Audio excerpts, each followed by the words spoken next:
Good evening, Dr. Carrier. As I told you, we have here several questions.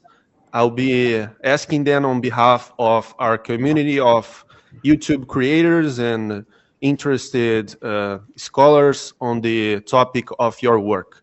So if you're okay with it, I will go ahead to the first question. Yeah, great. Let's go. All right. Dr. Carrier, people who defend the hypothetical Jesus say that James, Jesus' brother, is the best evidence we've got to prove that Jesus really existed, assuming Paul's letters are true. So how to respond to this in light of first Christian communities of the 40s and 50s? There are several issues at hand, such as the brothers of Jesus, the crucifixion, the birth from a woman, and Paul. Did these communities exist, or are they just assumptions made based on the texts of Acts and Paul?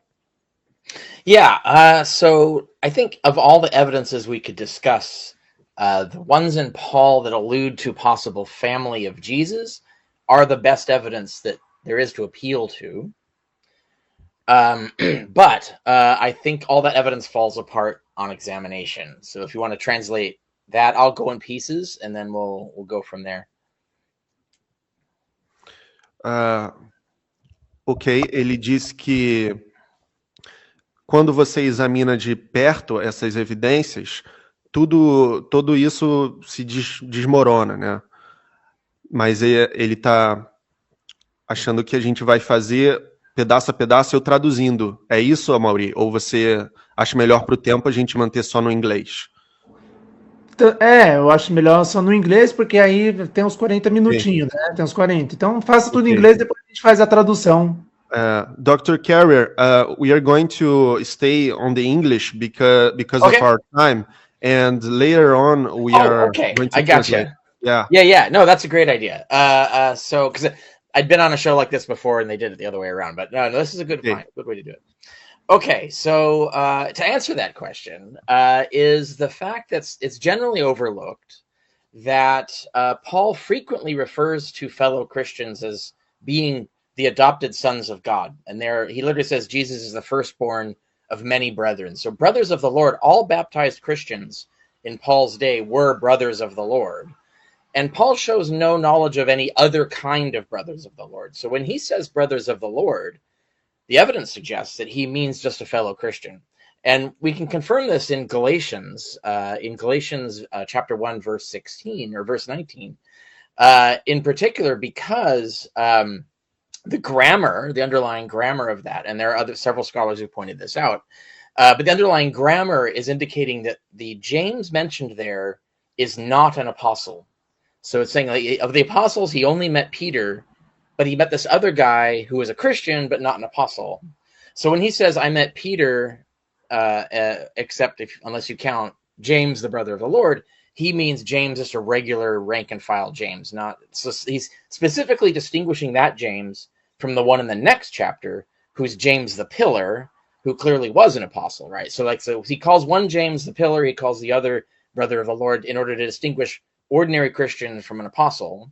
And of course, everybody knew that apostles were also brothers of the Lord, so you didn't have to specify that for Peter or anybody else. It's very similar to, like I said, I met the Pope, and then I met this other Christian named James, right? So you don't have to point out that the Pope is also a Christian. Everybody knows that. So anyway, when you put it in context, this evidence goes away. So now we don't know what Paul is talking about. Does he mean baptized Christian, or does he mean a biological brother? And since he doesn't make a distinction, and he does in other places, so he talks about the Jews being his brothers, his kinsmen, but he says, according to the flesh. So he says, biologically, they're my brothers. So he knows to make the distinction.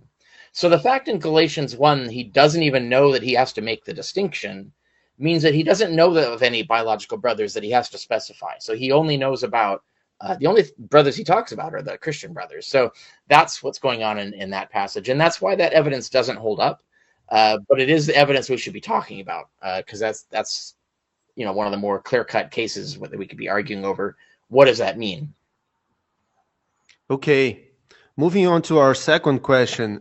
What is the evidence of a first Christian community of Jews?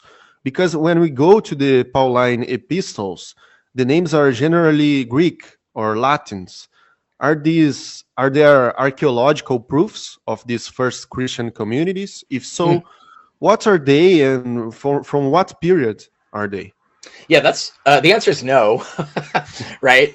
We don't have anything before the Jewish War. I don't think we have any clear Christian archaeology until the 3rd century. We have something like late 2nd century. We have an inscription from a Valentinian heretic or whatever. So maybe late 2nd century, but nothing before that. Nothing before that can we say this is a Christian site, this is a Christian inscription, or this is a Christian house or anything like that. We have none of that. So the only evidence we have are the letters. And as you hinted at before, that like half of the letters are forgeries, we know. So we only count really 6 of Paul's letters, 7 or 6, depending on what you think about Philemon. But Philemon doesn't even talk about the historical Jesus, so doesn't matter whether it's authentic or not. The other 6 letters, it's 1 Corinthians, 2 Corinthians, 1 Thessalonians, Galatians, Romans, Philippians, and I'm sure I'm forgetting one other. No, that's 6. That was them. So those are the ones that we think are authentic. They are, however, cut up and edited. So we don't have the letters in their original form. They might be multiple letters smashed together. It looks like there's some evidence of that. But the pieces look authentic, apart from a few passages we think we can show are interpolations that people added later. But in general, that Pauline letters, he refers to the original Jewish community. And when he talks about Peter, which is a Greek name, he actually uses the Aramaic name Kephas, and that, which is not a Jewish name, by the way. It does mean rock, and so it does translate into Greek as Peter. Yeah. And Peter was a name in Greek, but what I suspect is that Kephas is a cult title. It's something that a name he took for himself to like designate that he's the rock upon the church rests upon. Like, I think that's like his cultic title. So it's like his reverent name, not his actual name. Paul never gives him another name than either Kephas or Peter. But then he talks about James, John, and a few others. Some of the apostles he talks about are clearly Greeks. So they're probably Jewish. Most of them are Jewish. Because he talks about like Junia, for example, is a woman apostle who he says is one of his fellow kinsmen. So she's probably Jewish. So some of these Jews are diaspora Jews, not Palestinian Jews. That's why they have Greek names. But some of them have Palestinian names, like James and John. James being Jacob, of course. And so we do have some of that. And Paul talks about like the original church originated in Jerusalem. He talks about it's in Judea. That's where the action was. That's where it all started. If he had to go back to the original founders, he had to go back to Judea. He talks about this. And he talks about the churches that are originally in Judea. In Galatians 1, like this is all talked about there.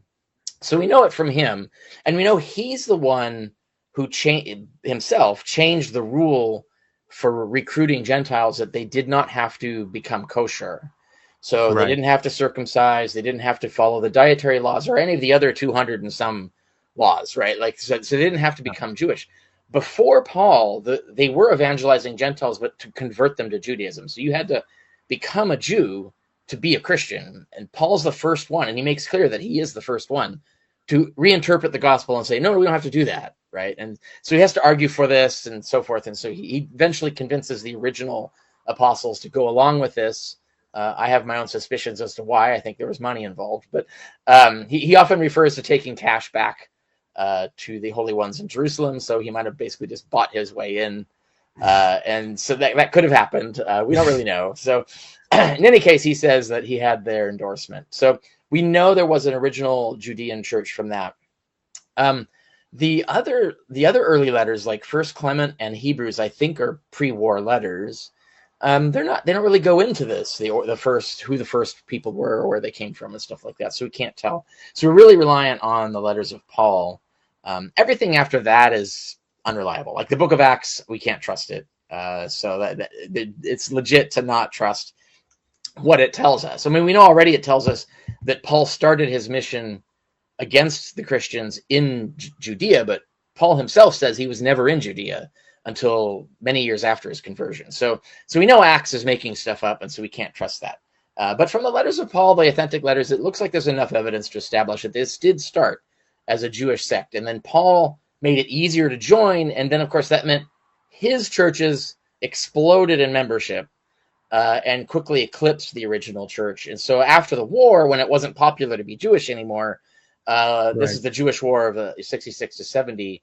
And in fact, like the Roman emperor transferred the temple tax to the temple of Jupiter, so that you had to pay the temple. If you were Jewish, you had to pay to maintain a Roman pagan temple. So this kind of created an incentive for people to just, like, if you're a Jewish Christian, why stay Jewish? You might as well just ditch Judaism so you don't have to pay the tax, right? So there's a lot of pressure after the Jewish War to leave Judaism and just stick with Paul's version of Christianity. And that's why it swelled with numbers, swelled with money, and therefore swelled with influence.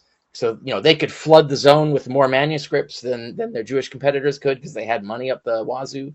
So that's my take on that, the relationship between the original church and what became Christianity that we know.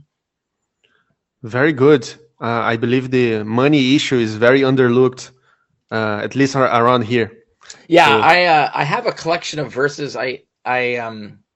I'm working on a book on the interpolation in 1 Thessalonians 2, and I have a little, footnote there where I actually collect all the verses, and there's like 8 of them where it's very clear. Not only is Paul collecting money and bringing it back, but he's getting accusations of graft and theft. Like, wow. They think he's a con man, and so he has to argue against. No, I'm not a con man. I'm sincere. I'm really taking the money back.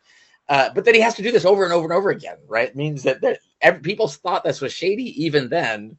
Even then. He had to defend it. And so if he's getting all that money, and he's getting all these people into the church who are giving money, and he's doing kickbacks to the original church, I can see why they say, well, shit, he's funding our mission. Might as well let him keep doing it, right? Because we're getting our, our grift in.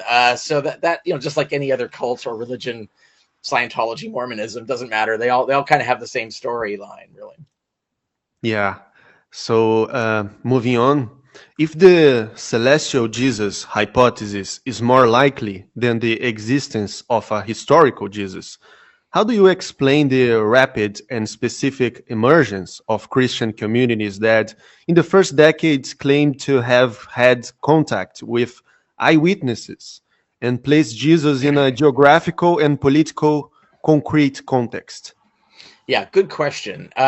We don't have that, though. That's the thing. So the first time we hear about anyone even pretending to put Jesus into history is the Gospel of Mark, which would have been written towards the end of the 70s, right? Mm. So that's already a lifetime later than the first generations. And Mark is vague as to whether he means this allegorically or literally. When we get to Matthew, he starts to make it look a little more historical. He writes it like it's a book of the Bible, because he references prophecy as fulfilled prophecy, yada, yada. So he's kind of pretending that it's historical. Luke is the first one who claims to be writing history. And then John is the first one who actually says, you better believe it's history or you're going to be damned, which suggests that there were some people who didn't believe it was history. And we have that suggestion in 2 Peter, which is a forgery of the 2nd century, where 2 Peter is arguing against, he's condemning these fellow Christians who were claiming that the Gospels were just myths, just cleverly devised myths. And to counteract this, he pretends to be Peter and says, I was there on the mountain. I saw him. I met him and God proclaimed, etc. Where he takes that out of, it's the Mark chapter 9, the transubstantiation, that's not the right word, but when transfiguration scene. And so anyway, it gets up in there. So that's kind of evidence that there were these other Christians who were protesting against this movement in the late first century, early second century, this movement to historicize Jesus. So there were Christians pushing back against that. But we don't get to hear anything from them because none of their writings were preserved. We only hear these sort of attacks on them, calling them immoral and saying they're to be shunned, you're not to listen to them, etc. We get this in Ignatius as well, where it seems to be he's doing the same thing, where he's condemning these other Christians who are saying the Gospels are made up. But they're Christians, not enemies of the church, but actual Christians doing this. And he's saying you should shun them and they're terrible people, etc. So we have some evidence like this, that there was this kind of like original movement that was resisting, but they didn't have the money, they didn't have the influence and the resources that clearly the Historicist church did, because they flooded the zone with the New Testament, basically, which was already, the first edition was out by 160 or 170 AD. Like what we call the canon. It wasn't called a canon then. There was no committee that said anything about it. But that first version came out. Before that, of course, we know there was an earlier version by Marcion, which was also a historicist version. We don't have the first New Testament. We have the second New Testament. Yeah. And the second New Testament is written to rebut the first New Testament. But even the first New Testament that we don't have, we're pretty sure was also a historicist text. So Marcion is still part of this historicizing movement to push this as literal. And there's a lot of, like, we know from other religions like the cargo cults and stuff, we know why there is a tendency to do this, why it becomes important to make it historical and not allegorical. The same thing happened to King Arthur. The idea, it became associated with King Arthur, the idea that if you thought King Arthur was a myth, that was equated with saying you didn't believe in a united England, right? A united kingdom, right? So it became important to insist that he was historical to push the political message, right? And so I think that's what happened to Jesus as well, that it was easier to control doctrine if you could say there was a historical Jesus and he handpicked his followers and we were handpicked by them. Like, you can invent this pedigree and say that therefore no new Joe can come in and just say, I had a vision, Jesus said to do things differently. Those guys are now out, right? You can't gain any authority that way. It's closing them off. So there's this tendency we see in many cults and sects and religions to do this, to historicize their myths and then ruthlessly defend the historicity, even when it's absurd to do so. And you see that even with, like, Zionism today, defending the historicity of Moses, right? Even though most scholars agree Abraham, Moses, all of this is fiction, it's all mythology. If you are a hardcore Zionist, you need it to be historical. And so someone who denies that their historicity is like someone who's denying their claim on the land. So when you get these ideological attachments to the historicity of the person, that's when you get this sort of ruthless suppression of any ideas contrary to that. And that's why you get the success of the historicizing church. And the original church just faded away. Like, we just lost the evidence of it, basically. Okay. There are philosophical similarities between Platonism and Christianity. What do you know about early Christians being influenced by either Platonists or Greek mystery cults? Yeah, both, right? So definitely earliest Christianity is very much a Jewish mystery cult. And I show this, I document it. Other scholars have done so. I'm not the only one who said this, but I document it in my book on the historicity of Jesus. So I have a whole section on this. I'm coming out with another book later this year, The Obsolete Paradigm of the Historical Jesus. And that I document in the last 10 years, more scholars have jumped on and argued this, that basically they take the basic structure of a mystery cult and then skinned it, put a skin on it that is all the Jewish stuff. So everything that's different between Christianity and other mystery cults is all the Jewish stuff. And everything that's the same is all the original, Greco-Roman mystery cult stuff. So it's a syncretism of the two, and it makes something different. Just like, Osiris cult was very different from Bacchus cult, but you can see they share themes. And when you look at what themes they share, and especially what share with other mystery religions, those themes also show up in Christianity. So from the very start. Right. So we know there's a definite influence there. It was kind of really structured that way to say, like, well, we need one of these religions. And that fits the anthropology. We know when the Jews were in exile after the first destruction of the temple, and then the Persians took over and then liberated them, sort of. The Persians showed up with the Zoroastrian religion, which had apocalypse, resurrection, Satan as an enemy of God, all of this stuff. And they borrowed all that because they figured, well, our rulers there's these super powerful rulers, their God can do all this stuff, so therefore our God should be able to.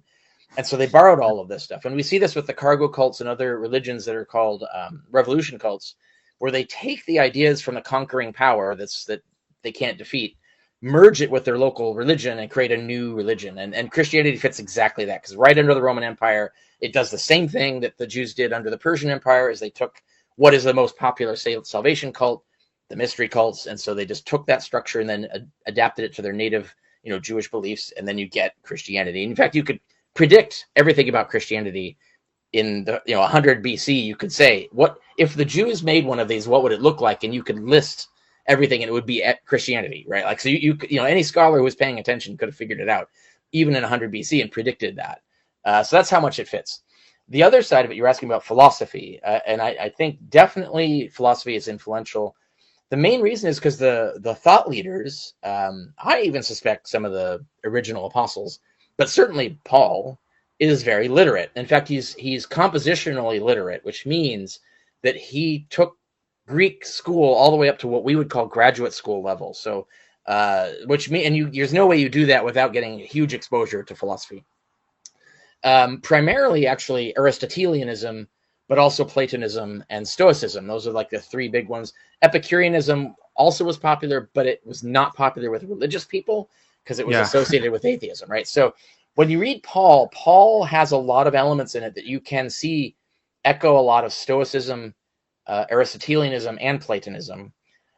Later, when you get to like late 2nd, early 3rd century, the trend seems to be to chuck Aristotle and Stoicism and go full on Platonism. So when you start seeing Christian writings in the 3rd century and certainly the 4th, they're all in on Platonism. So Platonism kind of won out as their most popular. They saw it as their most favorite thing. And you see this in Justin Martyr's book, where he talks about how he went to all the schools, hated them all, and then ended up a Christian. And he goes through this. He says, Platonism was the one that was the closest to the truth. And so you could see and why he didn't like the Aristotelians, why he didn't like the Stoics, and so on. But when you get back to Paul, I see he's doing what's called eclecticism.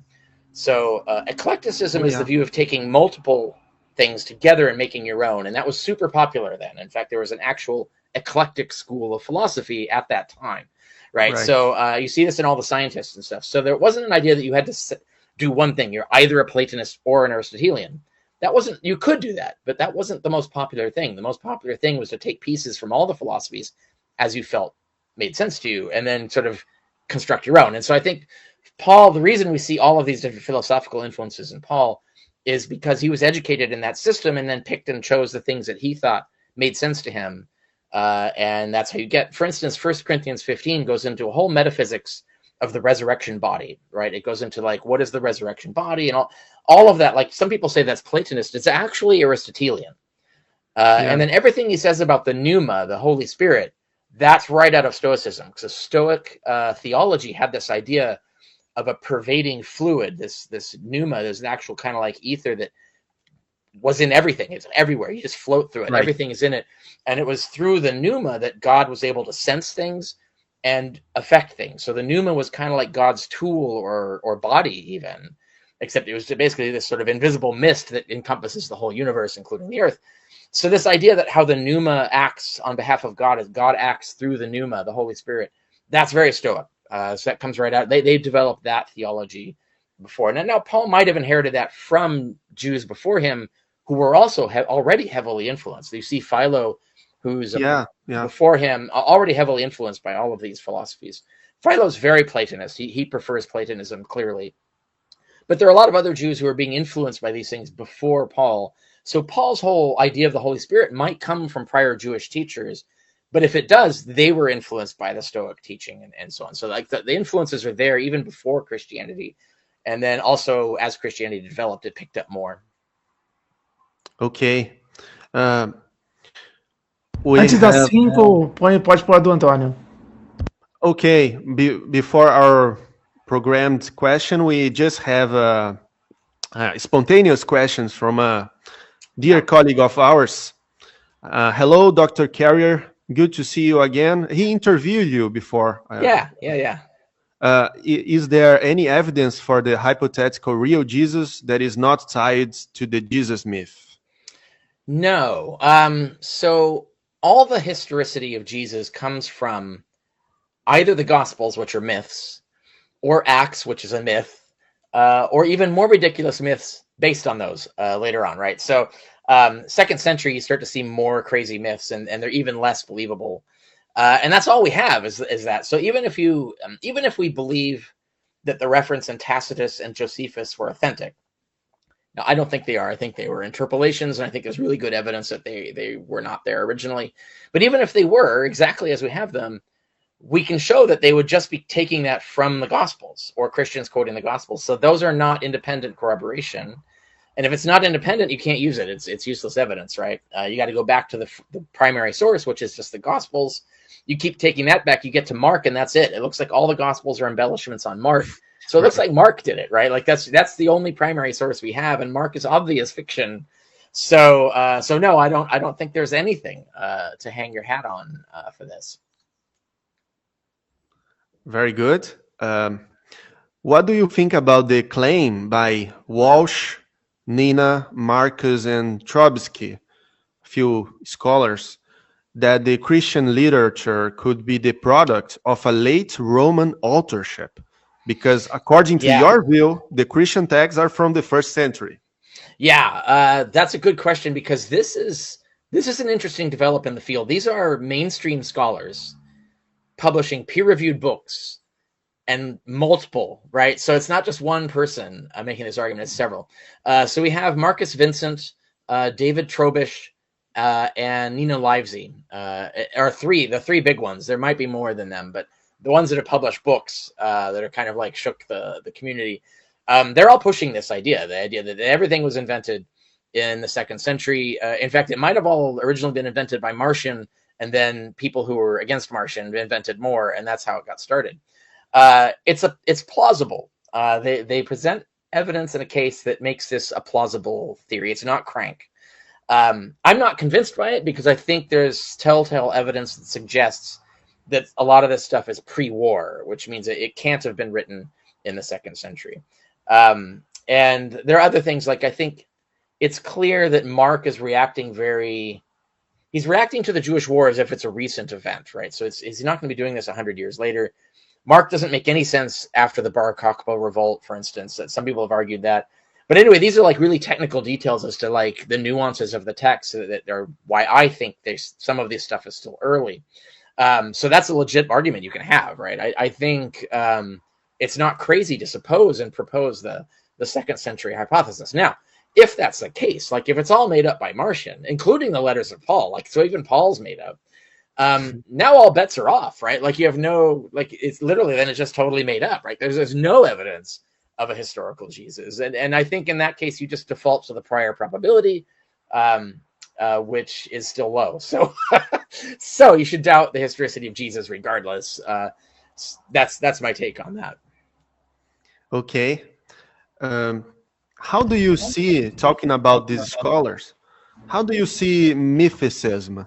It has been gaining strength in recent years, or is it a conspiracy theory and henceforth it receives so many attacks? Yeah. How is the development of Mythicism in academia compared to that of the hypothetical Jesus? Yeah, so there's two different answers to that, because one, there's a lot of like amateur Jesus mythicism that is not peer-reviewed. And a lot of that stuff tends to be conspiracy theory based. The peer-reviewed mythicism, which would be my book and Raphael Ataster's book, which examine the same theory, is not conspiracy theory based. It just follows normal anthropological and sociopolitical development of the religion. No conspiracy involved. The Romans didn't do it. No, it's all just normal organic religion. It's more like Mormonism, actually, in that sense, where Joseph Smith is not an elite. He wasn't the president, right? He wasn't working for the federal government. But he created this movement that, through a lot of fraud, let's be honest, that grew into the Mormon church today, right? So I think Christianity is very much like that. It fits that model. Same with the cargo cults in Melanesia back in the 20s and 40s. So I think that's the case. And that's the only version of mythicism that's passed peer review, well, twice now. And so in terms of reception, the number of scholars willing to say that it's plausible, and I don't mean like insincere, I mean when they sincerely say, no, you should take this seriously, it actually is plausible, it has grown. So when I published, there was maybe 6 or 7 of us. I mean like full PhD scholars in a relevant field. Now there's more than 40. So it's a lot, but it's still not the mainstream. Like the mainstream is still hesitant. They're refusing to read the studies, quite frankly. So they're not even engaging with even their own peer-reviewed mythicism. They don't want to talk about it. So I think there's a lot of resistance in the mainstream field. And it might be like what happened with Moses in the 70s. There was a lot of resistance to Thomas Thompson's argument and his evidence that Moses and the patriarchs are fictional, they tried to destroy his career, and everybody was like, no, we're never gonna accept that. And then 20 years later, it's kind of the mainstream consensus, right? So I think like when we get the new generations of scholars, already the fact that we have Vincent, Trobisch, and Livesey willing to go even further and say that it's all made up in the 2nd century, like that's actually more radical than what I'm arguing, right? Yeah. Already I see this younger generation of scholars that as new scholars come in and take over the field, so give it like 10, 20 years, I think the support for it will grow. But the main barrier is that this field is dominated by Christian believers. So clearly the vast majority, I would say at least 80%, that would be my guess, but 80% of scholars with PhDs in this field are devout Christians who cannot abide the idea of a non-historical Jesus. So you have to really look at where are all the secular scholars.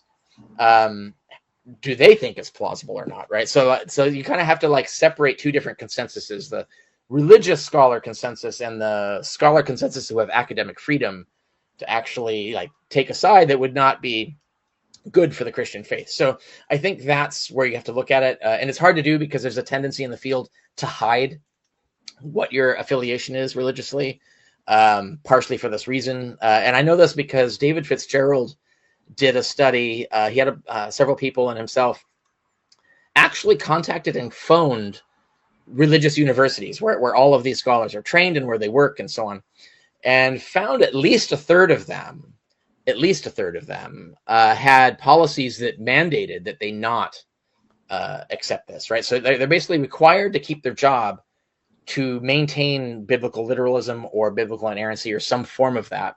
So Wow. they absolutely cannot admit that Jesus didn't exist, even if they in their heart of hearts they believe that. So there's a lot of them, right?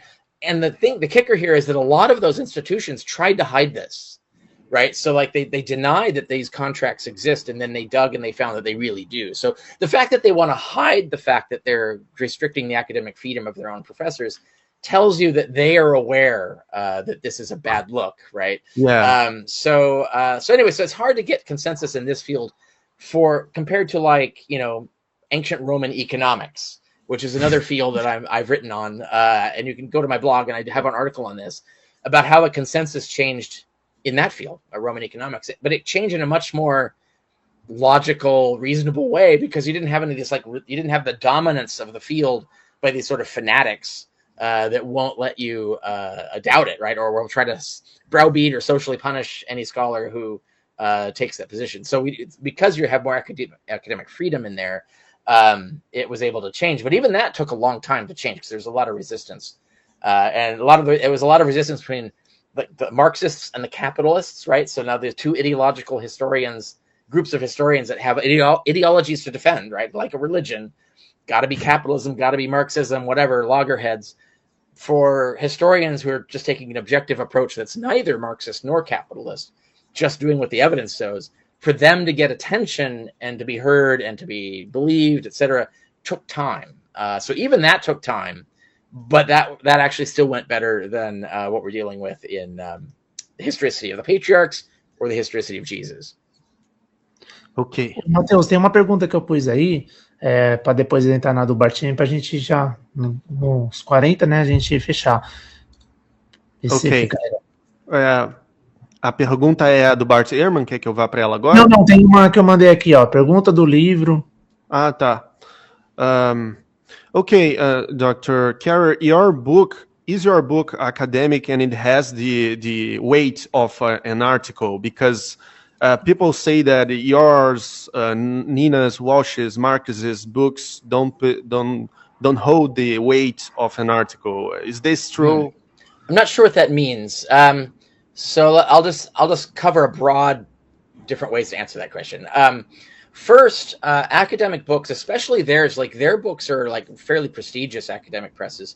Mine's from a respectable academic press, and Lataster's is from a very respectable one. He published with Brill. Brill's one of the most famous academic presses. All of academic presses, and I have an article on this, by the way, so you can go to just search the word Flaviana on my blog, which is richardcarrier.info. So it's richardcarrier.info. From there, you can search for Flaviana. I have an article because this challenging the peer review is the thing that, like in desperation, that apologists will do. They can't have been really peer reviewed. It's like, no, they are. Like books are peer reviewed, just like articles. And the peer review has the same ups and downs for books as it does for articles. So like there's sandbagging, there's there's rubber stamping, there's peer reviewers who are bad at it, and so there's peer reviewers who are biased and so on. So peer review is not perfect, but it is better than nothing, right? And so generally, peer review does at least keep the quality up. And it keeps the quality up, especially when you're arguing against the consensus, because the biases are against you, right? So if you can convince them that you meet the bar against their bias, then that actually means the peer review is probably going to make your book better.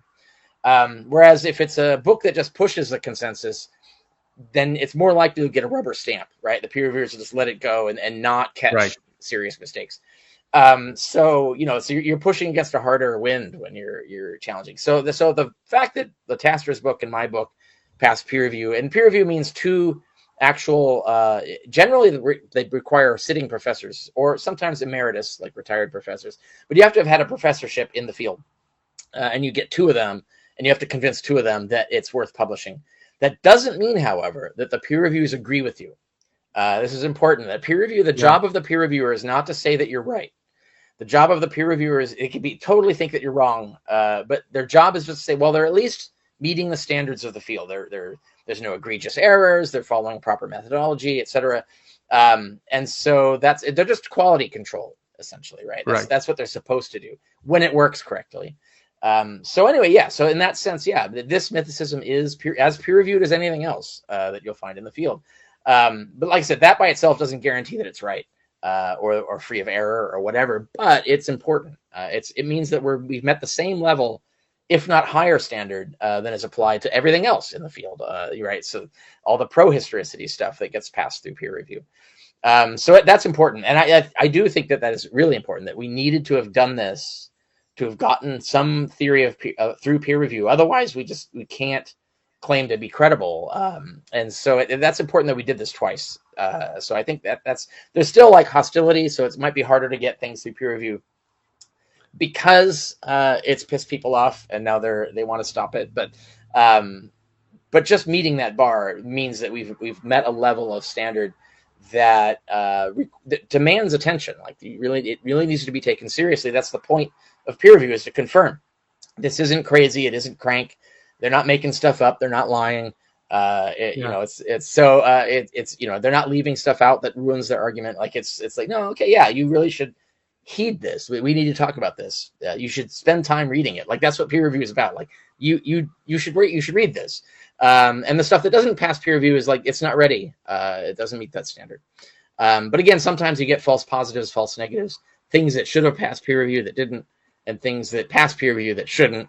And that's more common. That happens in the hard sciences even, but it's more common in the humanities. So like philosophy and history, sometimes you get some crappy stuff passes peer review, but at the same time, some really good stuff doesn't get through, and it should. But again, I think overall, if you can get through, that matters. It's at least one green flag, right, that you can use that you want to take this more seriously than something that couldn't get passed.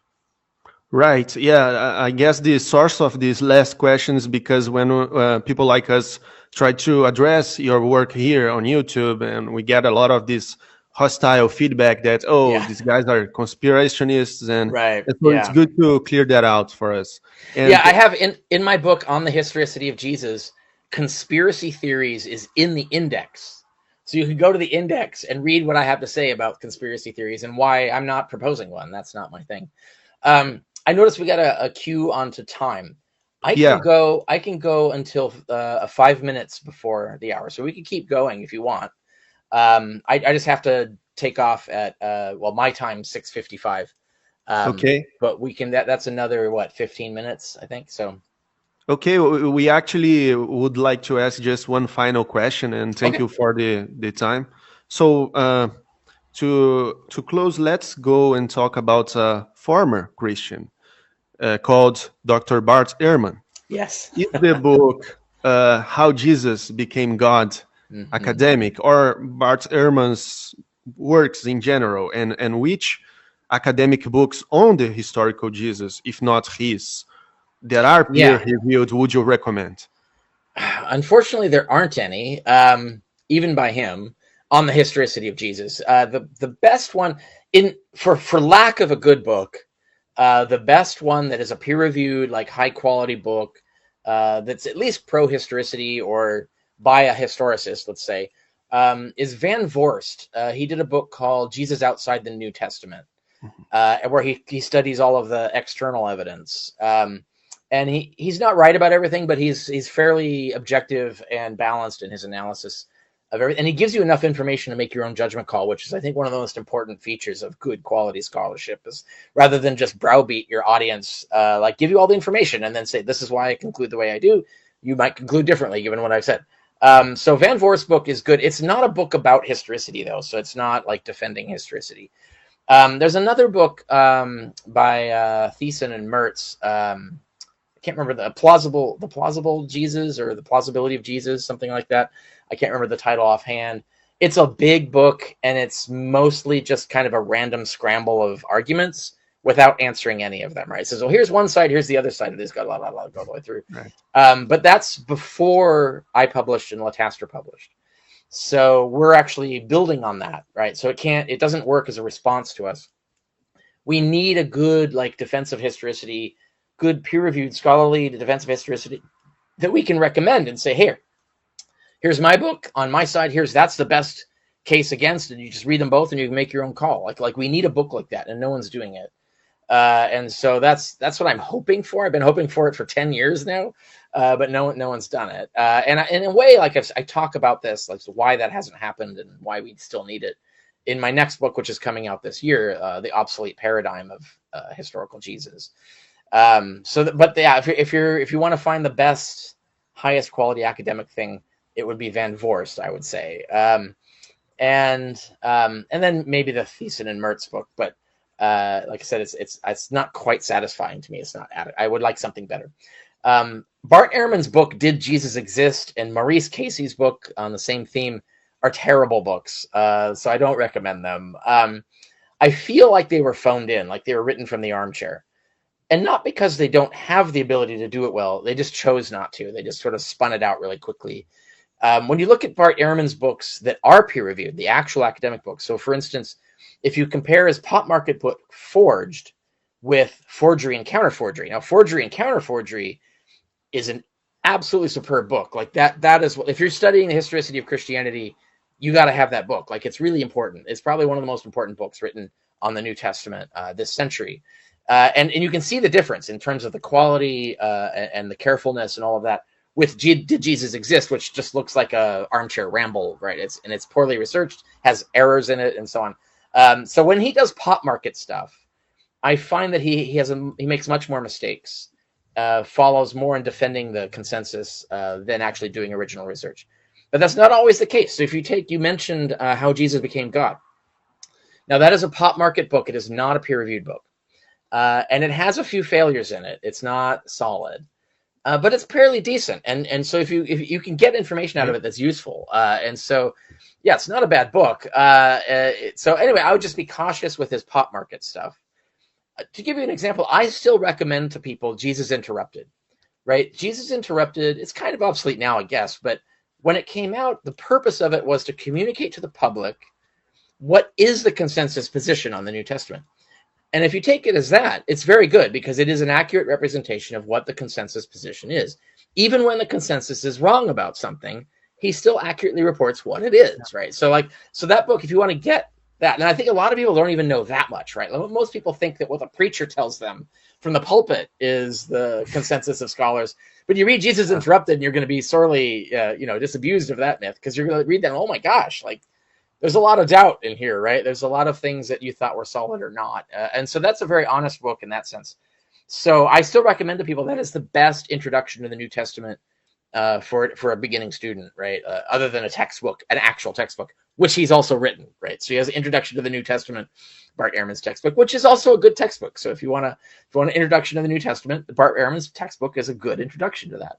So anyway, that's my view. Like I think he does better when he's peer reviewed. He's doing peer reviewed work, and he has several of those than when he's doing pop market stuff. And pop market stuff is mixed results, in my opinion. All right, fantastic. Dr. Carrier, thank you so much for your time. And if you would like to share anything or to promote a book, anyway, you can take it away. Yeah, right. So, well, go to my website, richardcarrier.info. It has, you can go there, you can check out, you can look for my guide to my social media if you want to follow me and my different thoughts and things, the stuff there. I teach courses online if you're interested in that. All my books are discussed there. I have a guide to my books if you want to know which one to start with. And my blog. So I actually write about a lot of subjects on my blog, actually. And now with really good translators online, like Google Translate, I think is pretty good. There are others, but like the AI trained translators are really good now. So even if you don't speak English or read English, but if you read Portuguese, you can take my articles and run them through a translator, like Google Translate or something, and it'll do pretty good in my experience. So might not get everything right, but it'll do pretty good. So you can still read it that way. So anyway, all things me are at that website, richardcarrier.info, and you can check me out there. Okay, that's it for today. Thank you so much. Yeah, you bet. Thanks for having me. Thank you so much.